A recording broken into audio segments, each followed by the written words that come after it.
Famer Randy Moss, Adam Schefter. I'm Susie Colbert. And unfortunately, we're going to start with some tough news. We're going to start with the latest, Adam, on Drew Brees, injured in the Saints' win over San Francisco. And this is really rough. Susie, it looked bad Sunday when he was thrown to the ground, and it is bad. According to Ed Werder, he has fractures in 2 right ribs that he suffered yesterday. He already was dealing with 3 fractured ribs in his left side, and he's got a collapsed lung. Now, Dan Graziano says that the optimal timeline, the best case scenario, would be 2 to 3 weeks that you're looking at. Could be longer. You're talking about a 41-year-old quarterback who's beaten, battered, and right now is dealing with broken ribs and a collapsed lung. That's not pretty. So listen, part of the reason that Jameis Winston signed with the Saints, and Steve, let's bring you in here, to learn from Brees and Peyton to get a second chance in his career. Do you believe that they can have as much success with Jameis Winston as they did with Teddy Bridgewater last season? Yeah, I think they can. Jameis is reckless. That's why he lost his job in Tampa Bay. And he's reckless in New Orleans. It's not going to work. So he's got to be clean. That's just a fact, and that's just going to be the bottom line. If Jameis is clean and he can handle the workload, the dynamic offense that he needs to get the ball out, and then also you've got Taysom Hill too. Teddy Bridgewater was great because he was so efficient, and that's what worked. And I'm sure that Sean's going to call plays that are going to help him do that, but if he's reckless, we got a huge problem. Now, do they lean into Taysom Hill? How long have we heard about Taysom Hill as a replacement for Drew Brees? I think they've backed off of that because Taysom is so productive at this Swiss Army knife position into the future. I think they're going to continue to do that, but why not allow Taysom in this 35% or 40% of the plays that Taysom is a quarterback? He can run all those running plays that he had, but let him throw the ball a little bit more. Let's see what Taysom has as a quarterback. Sean, you said Taysom could possibly replace Drew. Let's see a little bit of it.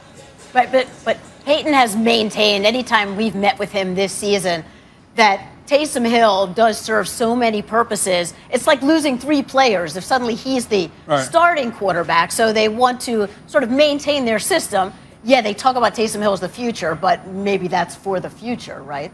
You know, when I look at this, looking at yesterday, I just wanted to see the comparison between snaps between Taysom Hill and Jameis. But let me go back to what Steve said, talking about Jameis Winston and him being reckless. Jameis Winston really was in an offense where he didn't really have the check down running back and a guy like Alvin Kamara has for the Saints. So I really think that you can't live off last year of them going 5-0 with Teddy Bridgewater because it's year after year. It's going to be something that we're going to look forward to see what type of innovator Sean Payton can really be. But I really think with Alvin Kamara in that backfield, it's going to lighten the load up for a guy like Jameis Winston. You know, when you look at Drew Brees and Teddy Bridgewater, very similar quarterbacks. They don't really look for the touchdown. It's first down to check down. You bring in Jameis Winston, he's looking touchdown, then he comes all the way back to his check down. This is going to be a referendum on Sean Payton. Jameis Winston went to New Orleans and say, okay, I want to be coached by the best. I want to be coached by the quarterback whisperer. Can somebody unlock what's inside of me? Because I was the number 1 overall pick for a reason. So as much as this is about Jameis Winston, this also is about Sean Payton. Has he had enough time with Jameis Winston to kind of unlock him? I think right now they both need each other. Jameis needs Sean, but Sean needs Jameis because it looks like Drew's going to be out a while. Okay, so can Jameis hold the boat afloat until Drew Brees can get back? Because if he can't, and New Orleans falls down and somebody else gets that number 1 seed this year, that is a huge difference. This is another look at life after Drew Brees. And there's a real chance that this is going to be the last season for Drew Brees, that he could be working in broadcasting. And I wonder, by the way, if an injury like that reinforces his desire to leave the game. And so this is an audition for Jameis Winston and Taysom Hill, who signed to this team moving forward, to see which one can be the quarterback once Drew Brees departs New Orleans, which may be likely as soon as after this season. By the way, for anybody who was wondering, last season when Bridgewater took over for those 5 games at pure quarterback snaps, it was Bridgewater 304, Hill 13. So there is no question who the starting quarterback will be. But can we go back to the hit on Drew Brees and what you thought of that? Well, I thought it was a terrible call. There was a flag thrown, and it was almost as if the flag was thrown after the ref looked down and saw that Drew Brees was hurt. To me, that was not a malicious hit. That was Contavious Street making a nice move. He beat his man. He made the sack. And if you'll see him, when he grabs Drew Brees, he gets bumped from Andrews Pete And he just falls down with Drew Brees. If that is unnecessary roughness right there, we may as well put flags on quarterbacks and start playing two-hand touch. That was a textbook. I beat my man. I got a sack. And shame on the ref for taking that sack away from that young man. I don't care if it was Drew Brees, Tom Brady, Bart Starr. I don't care who was back there playing quarterback. You don't make that call after that. You don't do that. Let's bring Steve back in. Hey, Boog, I 100% agree with you. I mean, honestly, after they called that, I was like, how do you want to have him tackle him?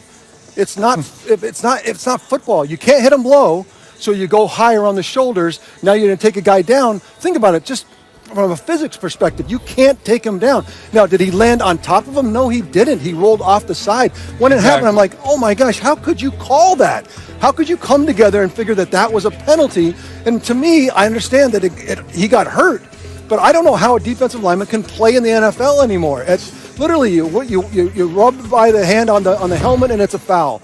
There is really no place for defensive linemen. I feel bad for your tribe, Boog, the defensive linemen in the world. I don't know how they're going to play into the future. It's definitely not the football that we all knew. Well, and you said it. Take the Teddy Bridgewater hit in the game between Tampa and Carolina. He went low on Teddy Bridgewater, and now Teddy Bridgewater is out today. So if you're a defensive lineman, where exactly are you supposed to hit the quarterback? You hit him high, they throw a flag. You hit him low, you hurt somebody. That's the quandary as a defensive lineman. When I beat my man and I go sack the quarterback, that's the quandary that we're in. Hey, by the way, Tom Hey, Brady. Boog, I think that's the point. Oh, sorry. No, go ahead. That's the point, Boog. They don't want you to hit the quarterback.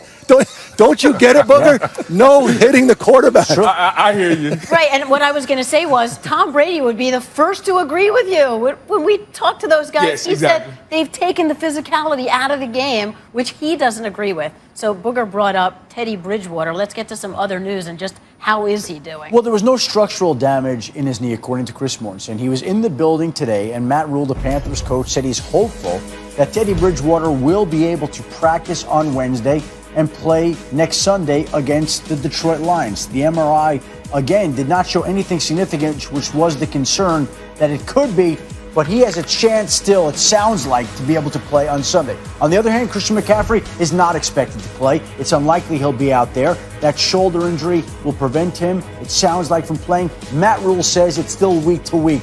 But I'm telling you right now, I'll be very surprised if McCaffrey is out there on Sunday. There's other quarterback news as well, Susie. We take a look. Drew Lock also suffered a rib injury on Sunday. He may not practice on Wednesday. I think his status for Sunday's game against Miami is in question. Sam Darnold already ruled out against the Chargers. Joe Flacco will start. And Andy Dalton back at practice today and is on track to play Sunday at Minnesota against these Vikings tonight. There's a little bit of good news, Adam. We know you will keep us up to date on any breaking news because we are just getting started on Monday Night Countdown. We'll relive the Hail Murray that shocked the NFL world. Will the play of the year jumpstart a deep playoff run for the Cardinals? And speaking of amazing plays, Sunday provided a ton of those around the NFL. Could a DeAndre Swift hurdle crack Boomer's top plays of Week 10? Plus, we go one-on-one with Dalvin the chef cook. Find out the key ingredients to his success on the field and in the kitchen. Bake shrimp Alfredo, we put the red sauce in it. Whatever pasta you want, I can make it. A red-hot Dalvin Cook faces a tough Bears